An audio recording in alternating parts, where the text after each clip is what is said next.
Hi friends, welcome back to my channel. My name is Vijay and I hope you guys are doing absolutely fine. तो आज के video में बात करते हैं कि क्यों TCS employees are unhappy, they are unsatisfied and why they are disappointed.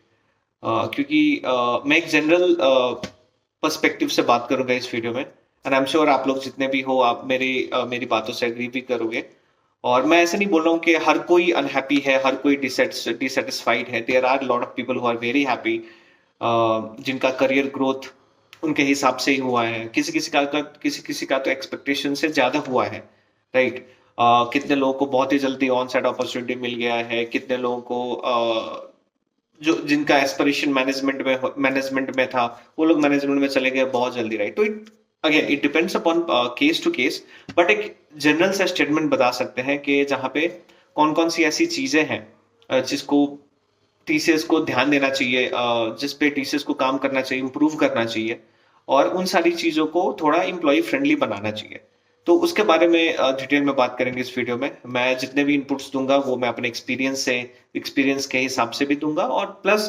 मैं काफी सारे लोगों से इंटरेक्ट करता रहता हूँ मेरे काफी कलीग्स हैं मेरे काफी फ्रेंड्स हैं जूनियर्स भी हैं जो अभी भी टीसीएस में हैं और उनका जो पॉइंट ऑफ व्यू है वो सारी चीजें थोड़ा बहुत मैं प्रेजेंटेबल वे में आप लोगों को बताने का कोशिश करूंगा तो चलिए वीडियो को स्टार्ट करते हैं बट देन अगेन स्टार्ट करने से पहले do consider subscribing this channel as well and अगर आप लोग को ये वीडियो पसंद आए तो डेफिनेटली वीडियो को लाइक भी करना क्योंकि अगर आप लोग लाइक करोगे तो ये वीडियो वाइडर ऑडियंस के पास पहुंचेगा तो चलिए वीडियो को स्टार्ट करते हैं।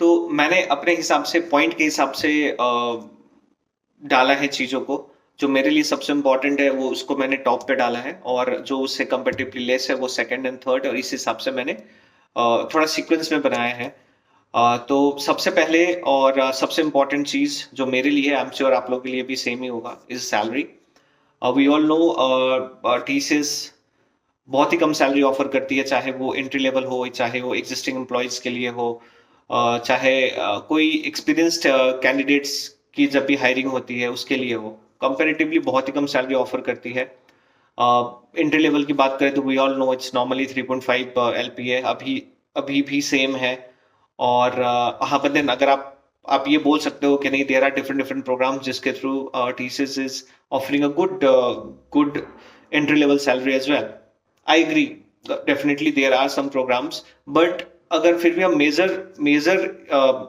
एम्प्लॉयज की बात करें तो I think more than 80% still gets normal 3.5 LPA only right और अगर आप एक्सपीरियंस कैंडिडेट्स हो और आप टीसीएस ज्वाइन करना चाहते हो आपने इंटरव्यू क्लियर कर लिया तो और जब भी आप सैलरी नेगोशिएशन के राउंड में जाओगे तो they will give you they will offer you maximum 30 to 35% उससे ज्यादा नहीं है तो उस मामले में भी they offer a very less as compare to another organisation और एग्जिस्टिंग एम्प्लॉयज हो तो फिर हम सबको पता है राइट क्या सिचुएशन है you hardly get 5 to 6% 7% at max तो सबसे इम्पोर्टेंट चीज सैलरी में TCS has a lot to improve I know challenges होंगे क्योंकि more than 6 lakh people are working in TCS but then कभी ना कभी तो इनको स्टार्ट करना पड़ेगा राइट क्योंकि जब तक आप अच्छा खासा सैलरी नहीं ऑफर करोगे you can not expect attrition rate to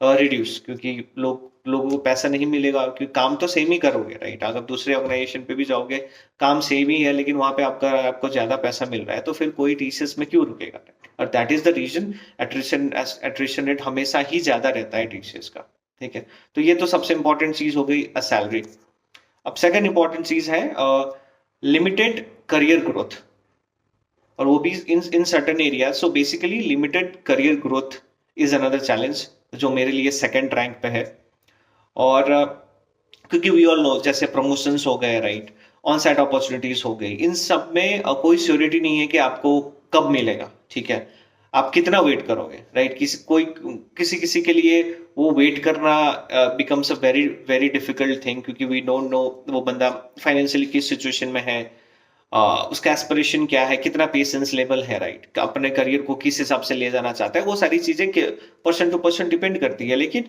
एक कोई टाइमलाइन, फिक्स टाइमलाइन नहीं है कि चलो आपने 5 साल टीसीएस में गुजार लिया तो आपको ऑनसाइट अपॉर्चुनिटी मिल जाएगा, आपने आप एलिजिबल हो गए तो आपको प्रमोशन मिल जाएगा, ऐसी ऐसी सारी चीजें नहीं है, ठीक है। और स्पेसिफिकली एंट्री लेवल एम्प्लॉयज के लिए तो इट्स अगेन वेरी डिफिकल्ट। अगर आप फिर भी अच्छा खासा एक्सपीरियंस पे हो तो फिर यू नो के you have those opportunities around corner. लेकिन अगर आपने अभी अभी ज्वाइन करा है तो फिर अब आपने अभी ज्वाइन करा, फिर आपको प्रमोशंस के लिए काफी वेट करना पड़ेगा, ऑन साइड अपॉर्चुनिटी के लिए तो आपको और भी ज्यादा वेट करना पड़ेगा, right. More than 5 years 7 years, कितने कितने लोगों को तो 10 साल भी लग जाते हैं ऑन साइड अपॉर्चुनिटीज लेने में। तो दैट इज वाई ये से कि टीसीएस में लिमिटेड करियर ग्रोथ है, और इस पे भी टीसीएस को ध्यान देना चाहिए। थोड़ा सा एक टाइमलाइन बना दो, थोड़ा सा hard and fast rule kind of, थोड़ा अगर पॉसिबल है तो बना दो, तो उस हिसाब से employees would be really happy, ठीक है। Now third point, that is work life balance. तो work life balance again it depends upon project to project, लेकिन there are lot of people जिन लोगों से मैंने इंटरेक्ट करा है, और आई एम श्योर आप लोग भी काफी सारे लोगों को जानते होंगे जो कोई स्पेसिफिक प्रोजेक्ट में है, तो उसमें काम ज्यादा हो जाता है कभी कभार, ठीक है। और मतलब आपके नॉर्मल वर्किंग आवर्स जो है 9 आवर्स से ज्यादा आपको काम करना पड़ेगा, वीकेंड में सपोर्ट देना पड़ेगा, कभी भी आपको मैनेजर कॉल कर देगा, कभी भी क्लाइंट्स के कुछ भी अचानक से रिक्वायरमेंट्स आ जाएंगे, last moment requirements, last moment maintenance Windows, last moment issues, कभी भी कुछ भी इश्यू फट जाता है, फिर you get a call from a manager, you get a call from the client, और आपको लॉग इन करना पड़ जाएगा। आप एक बार ही मना करोगे, 2 बार ही मना कर सकते हो, बार बार आप मना नहीं कर सकते, क्योंकि अगर आप बार बार मना करोगे तो फिर वो हाईलाइट हो जाता है कि this person is not flexible, this person is not ready to support when it's required, right. तो अगर आपको लेकिन ग्रो करना है तो फिर you get compelled to say yes, आप चाहो या ना चाहो, राइट। तो वर्क लाइफ बैलेंस, हाँ, कुछ कुछ प्रोजेक्ट्स हैं जहाँ पे वर्क लाइफ बैलेंस की वाट लगी पड़ी है, और ये टीसीएस ही नहीं, काफी और भी बहुत ही सारे कंपनीज में डिपेंड करता है, और भी काफी सारे कंपनीज पे भी सेम सिचुएशन है। बट देन अगेन, हाँ, ये कंप्लीटली आपका प्रोजेक्ट टू प्रोजेक्ट डिपेंड करता है।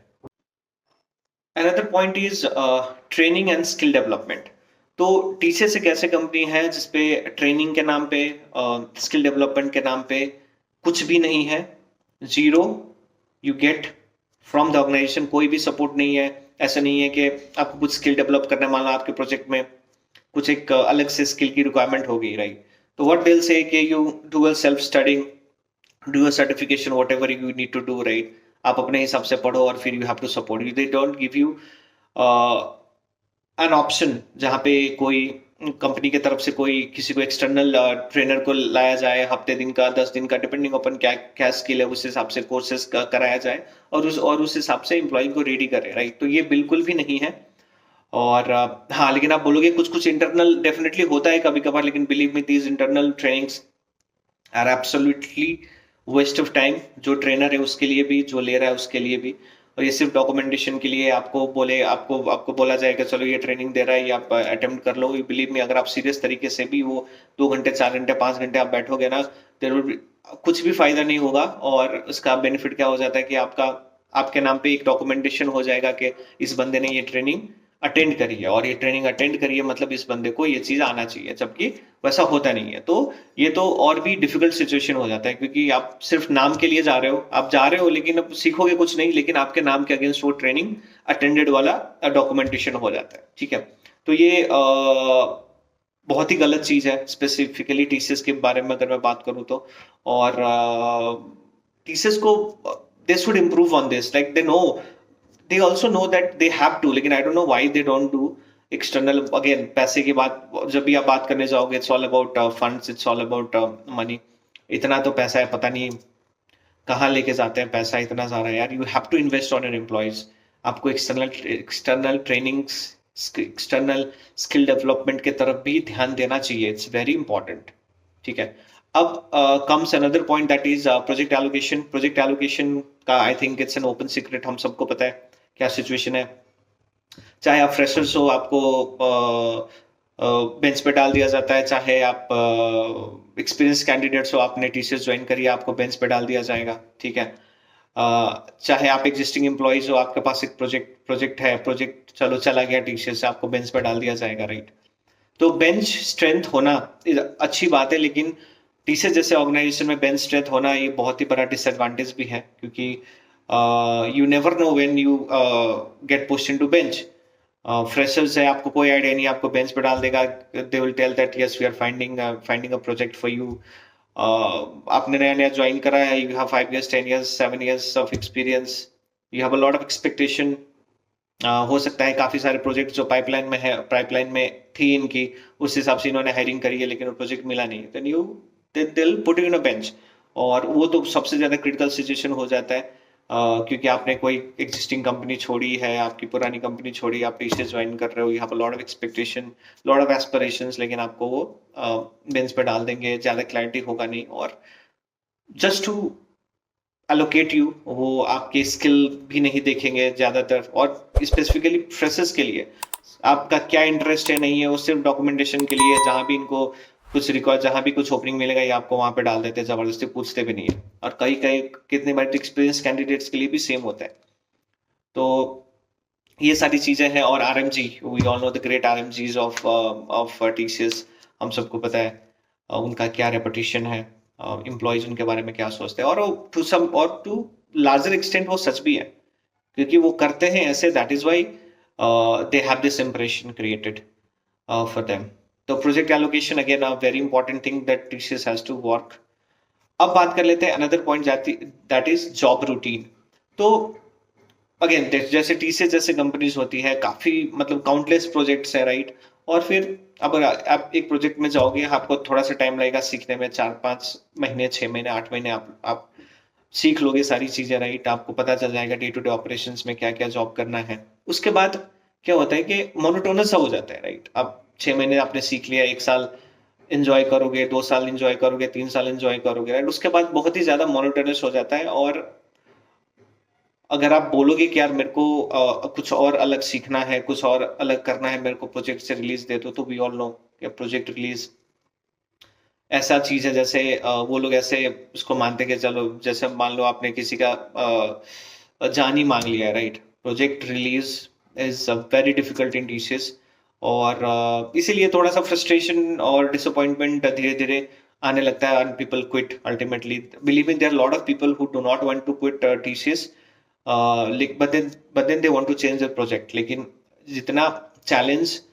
प्रोजेक्ट चेंज करने में है टीसीएस में, तो they don't have any choice, तो उनको जॉब ही चेंज करना पड़ जाता है, ठीक है? तो ये भी बहुत ही इंपॉर्टेंट चीज है। अब बात कर लेते हैं एट्रिशन और टीम स्टेबिलिटी के बारे में। तो टीम स्टेबिलिटी मैं इसलिए बोल रहा हूँ कि अगर आपने लंबा टाइम तक टीसीएस में गुजारा है ना, तो आप लोगों ने डेफिनेटली ये चीज देखा हो कि आपके, चलो मान लो मैं एग्जांपल बताता हूँ, आपने जब टीसीएस का कोई एक प्रोजेक्ट ज्वाइन करा होगा, मान लो आपके पास 10 टीम मेंबर्स हैं, ठीक है?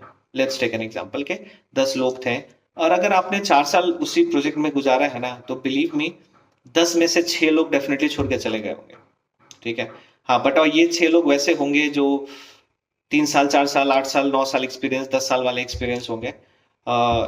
तो यही इसी के बारे में बात कर रहा था मैं, क्योंकि पीपल आर डिससेटिस्फाइड, और that is why they leave organization, ठीक है?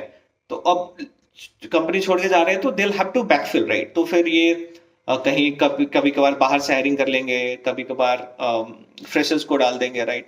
फिर उसमें से कोई छोड़ के चला जाएगा, फिर किसी को डाल देंगे। तो बेसिकली मेरा कहने का मतलब ये है कि टीम स्टेबिलिटी नहीं हो पाता। आप ज्यादा से ज्यादा अगर ऑन एवरेज देखोगे, तो एवरी साल, हर एक साल कोई ना कोई आपका टीम मेंबर 1 साल या 2 साल में छोड़ के जाता ही है, ठीक है? तो ये भी एक निगेटिव पॉइंट ही है मेरे लिए, क्योंकि टीम स्टेबिलिटी नहीं हो पाता, राइट? आपको जब भी लगेगा कि चलो now all entire team is skilled, अब बहुत अच्छे से काम होगा, तब आपको पता चलेगा कोई पेपर डाल दे रहा है, ठीक है? तो ये सारी चीजें तो चलती रहती है टीसीएस में, ठीक है? और अब नेक्स्ट पॉइंट जो डिसएडवांटेज भी है, एडवांटेज भी है, दैट इज ऑनसाइट अपॉर्चुनिटीज। तो थीसिस में तो बहुत सारे लोग ऑनसाइट अपॉर्चुनिटीज के लिए ही बैठे हैं, तो उस हिसाब से तो ये डेफिनेटली बहुत ही बड़ा प्लस पॉइंट है, और टीसीएस ऐसे ऐसे ऑर्गेनाइजेशन है जो सबसे ज्यादा अपॉर्चुनिटीज ऑफर भी करती है, ठीक है? लेकिन अब डिसएडवांटेज क्यों है? क्योंकि कोई क्लैरिटी, जैसे मैंने आपको बताया, कोई क्लैरिटी नहीं है, कोई टाइमलाइन नहीं है। Lot of factors that come into place. अगर आप यूरोपियन किसी कंट्री के प्रोजेक्ट में हो तो things can be little easy, लेकिन अगर आप यूएस वाले में हो तो believe it's very very very difficult. आप चलो जितना चैलेंज करके आपका नाम भी चला जा रहा है नॉमिनेशन में, हो सकता है लॉटरी में आपका नाम नहीं आएगा, 1 साल नहीं आएगा, 2 साल नहीं आएगा, 3 साल नहीं आएगा, आप कितना वेट करोगे? ठीक है। तो बहुत सारी चीजें आती है ऑन साइड अपॉर्चुनिटीज में, उसके बारे में तो मैंने कुछ डिटेल में 1-2 वीडियोस भी बनाए बहुत पहले, बहुत पहले। आप जाके प्लेलिस्ट में, टीसीएस वाले प्लेलिस्ट में चेक कर सकते हो, मैंने अपना एक्सपीरियंस से शेयर करा हुआ है। तो यही सारी चीजें हैं जॉब अपॉर्चुनिटीज के बारे में। और last but not the least, that is bureaucracy, bureaucracy and policies. ठीक है। तो टीसीएस एक बहुत ही बड़ी ऑर्गेनाइजेशन है, और यहाँ पे बहुत ही ज्यादा हायरार्की है। ठीक है। और इसलिए मल्टीपल लेयर्स ऑफ अप्रूवल्स होता है, और जिसके कारण आप कुछ भी काम इनिशिएट करवाना चाहोगे, कुछ भी हो, तो काफी ज्यादा डिले होगा, क्योंकि there countless level of approvals चाहिए होता है। ठीक है। और उसके बाद कुछ पॉलिसीज भी हैं जो टीसीएस बोलती है कि these are employee friendly policies, लेकिन believe me, at the end of the day these are employer friendly policies. और ये सारी चीजें हैं। और हाँ, एक और बहुत इंपॉर्टेंट चीज लास्ट में बताना चाहूंगा is no work from office options now. ये बहुत ही इम्पॉर्टेंट और बहुत ही बड़ा चीज है अभी के लिए, किसी भी एम्प्लॉय के लिए। घर से काम नहीं करने देते, चाहे आपके पास जेन्युइन रीजन भी हो, तब भी they create a lot of challenges if you go and ask for an approval. ठीक है। तो ये लास्ट है, लेकिन आई एम श्योर किसी किसी के लिए ये डेफिनेटली सबसे पहला फैक्टर होगा। ठीक है। तो यस, मेरे हिसाब से ये सारी चीजें थी। I am sure I tried my best to cover each and everything, लेकिन if I missed out do let me know in the comment section. और आप लोग मेरे को कमेंट सेक्शन में बताना कि do you guys agree with what I said. ठीक है। तो यस, ये सारी चीजें थी मेरे पास आप लोग के साथ शेयर करने के लिए। And yes, thank you so much for watching this video, and yes, keep supporting this channel.